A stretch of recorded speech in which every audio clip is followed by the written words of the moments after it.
किसी ने क्या खूब ही कहा है, अगर हम किसी को जीवन दे नहीं सकते हैं तो हमें किसी का जीवन लेने का अधिकार नहीं है। आई थिंक आप समझ ही चुके होंगे कि मैं किस मुद्दे पर बात कर रही हूँ। जी हाँ, मैं बात कर रही हूँ मुंबई के हाउसिंग सोसाइटी मामले की, जहाँ पर एक महिला लिफ्ट में 2 बकरों को लेकर जाती है, जिसके बाद हाउसिंग सोसाइटी के लोग उसका विरोध करते हैं और ये विरोध काफ़ी छोटा मोटा नहीं, काफ़ी बड़े स्तर पर किया जाता है और इस विरोध में लोग हनुमान चालीसा भी पढ़ते हैं। और इसके बाद काफ़ी लोग सोशल मीडिया पर भी निकल कर सामने आ रहे हैं और इस चीज़ का विरोध कर रहे हैं कि जीव हत्या नहीं करनी चाहिए, बकरों को नहीं इस तरीके से मारना चाहिए। तो मैं आप सभी से एक सवाल इसके साथ करना चाहूँगी कि आप लोगों की जो जीव दया की भावना होती है वो साल में सिर्फ एक बार ही क्यों उमड़ कर सामने आती है? आप लोग तब क्यों नहीं बोलते हैं जो आज भी बलि के नाम पर आए दिन बकरों की, भैंसों की हत्या की जाती है, उनकी बलि चढ़ाई जाती है और कहा जाता है कि इससे माता खुश होती हैं, प्रसन्न होती हैं, अपनी मनोकामनाएं पूरी करने के लिए चढ़ाई जाती है। और आपको अगर लग रहा है कि मैं इस चीज़ अधकचरा ज्ञान है, मैं झूठ बोल रही हूँ, तो आप एक बार जाके खुद आप गूगल कर लीजिएगा। और मैं आपको एक दैनिक भास्कर की रिपोर्ट और आज तक की रिपोर्ट से ही बता रही हूँ देखकर कि जो हमारे भारत से 30 किलोमीटर दूर नेपाल है, वहाँ पर मतलब पूरी दुनिया में सबसे ज़्यादा वहाँ पर बकरों की बलि दी जाती है और उस नदी में जो बकरों का जो खून होता है उसे बहा जाता है और कहा यह जाता है कि उस पानी से अगर नहा लेते हैं तो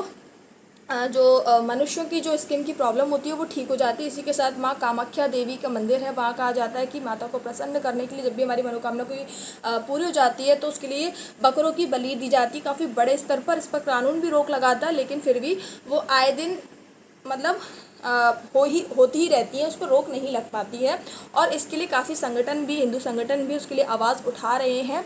तो मैं आप सभी से ये कहना चाहूँगी, जिस तरीके से आप लोग बकरा ईद के लिए और जो अभी आप लोग मुंबई के जो मामला है इसको लेकर आप लोग इस तरीके से अवेयर हुए हैं और इस तरीके से इसका विरोध कर रहे हैं, तो ये विरोध आप लोगों का सिर्फ और सिर्फ साल में कुछ दिनों के लिए या कुछ महीनों के लिए नहीं होना चाहिए, बल्कि हमेशा होना चाहिए। जो चीज़ गलत है तो गलत है, हमें जीव हत्या नहीं करनी चाहिए। किसी की भी जान लेने का अधिकार हमारे पास नहीं है, वो भी एक जीव हैं और हमारे पास ऐसा कोई अधिकार नहीं है कि हम भगवान को प्रसन्न करने के लिए उन्हें मारें। और आई थिंक शायद कहीं ऐसा लिखा भी नहीं है। कोई भी धर्म हो, भगवान के लिए तो सभी चीज़ एक बराबर होती हैं, चाहे वो इंसान हो चाहे वो जीव हो, वो तो हर किसी को एक ही दृष्टि से देखते हैं। और मैं ये मानती हूँ कि कोई भी हो, ईश्वर अल्लाह जो भी हो, कभी भी वो ये नहीं चाहेंगे कि हमें प्रसन्न करने के लिए आप किसी की हत्या कीजिए। तो ये जो प्रथाएं हैं, जो हमारे लोगों में अंधविश्वास है, चाहे वो मुस्लिम हो चाहे वो हिंदू हो, आप लोग प्लीज़ इसे पॉलिटिकल मुद्दा मत समझिएगा, हिंदू मुस्लिम मत समझिएगा, क्योंकि ये जीव हत्या की बात है। मैं इसीलिए बोलना चाह रही हूँ कि ये सिर्फ और ये जो जिस स्तर पर किया जा रहा है मुझे काफ़ी अच्छा लग रहा है। और आप सब जानते हैं मैं किस कम्युनिटी से हूँ। हमारे कम्युनिटी में तो अंडा भी नहीं खाया जाता है, जो कि सरकार ने एक तरीके से उसे वेज बोल दिया गया है, बट इसके बावजूद भी नहीं खाया जाता। और हम लोग तो जो नॉन वेज जो जीव हत्या है उसकी तो हम लोग